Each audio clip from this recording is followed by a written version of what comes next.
20.000 liranın altında olmayacak. Bravo! Güzelleştireceğiz. Mardin'e daha güzel şeyler yapacağız.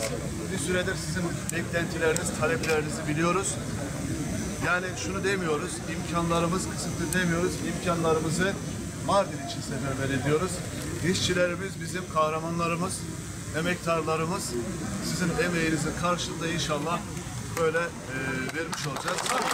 Evet, değerli basın mensupları, öncelikle sizleri saygıyla, sevgiyle selamlıyoruz.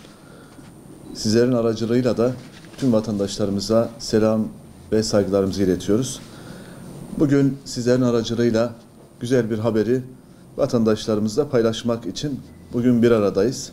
Kıymetli basın mensuplarımız, Sayın Cumhurbaşkanımızın çalışanları enflasyona ezdirilmemesi hususundaki iradesini şiar edinerek Büyükşehir Belediye'miz iştiraki olan Mardin Kent Anonim Şirketimiz, Kent AŞ bünyesinde istihdam edilen 696 sayılı KYK kapsamındaki personel ile hizmet alımı personeli toplamı olan 1754 çalışanımızın mali kayıplarını gidermek adına yürürlükteki toplu iş sözleşmesiyle verilen haklara ilaveten her işçimizin almakta olduğu net ücretine Ekim 2023 ayı maaşıyla birlikte ödenmek üzere yaklaşık 5.000 TL iyileştirme yapılarak çalışanlarımızın en düşük aylık maaşı net 20.000 TL Türk lirasına yükseltilmiştir.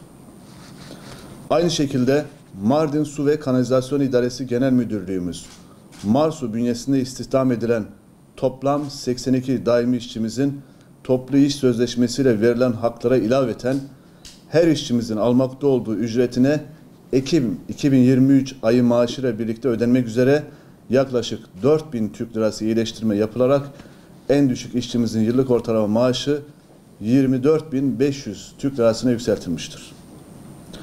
Bundan sonra da Büyükşehir Belediye'miz tarafından çalışanlarımızın refah düzeyinin yükseltilmesi için elimizden gelenin en iyisini yapacağımızı buradan ifade etmek istiyorum.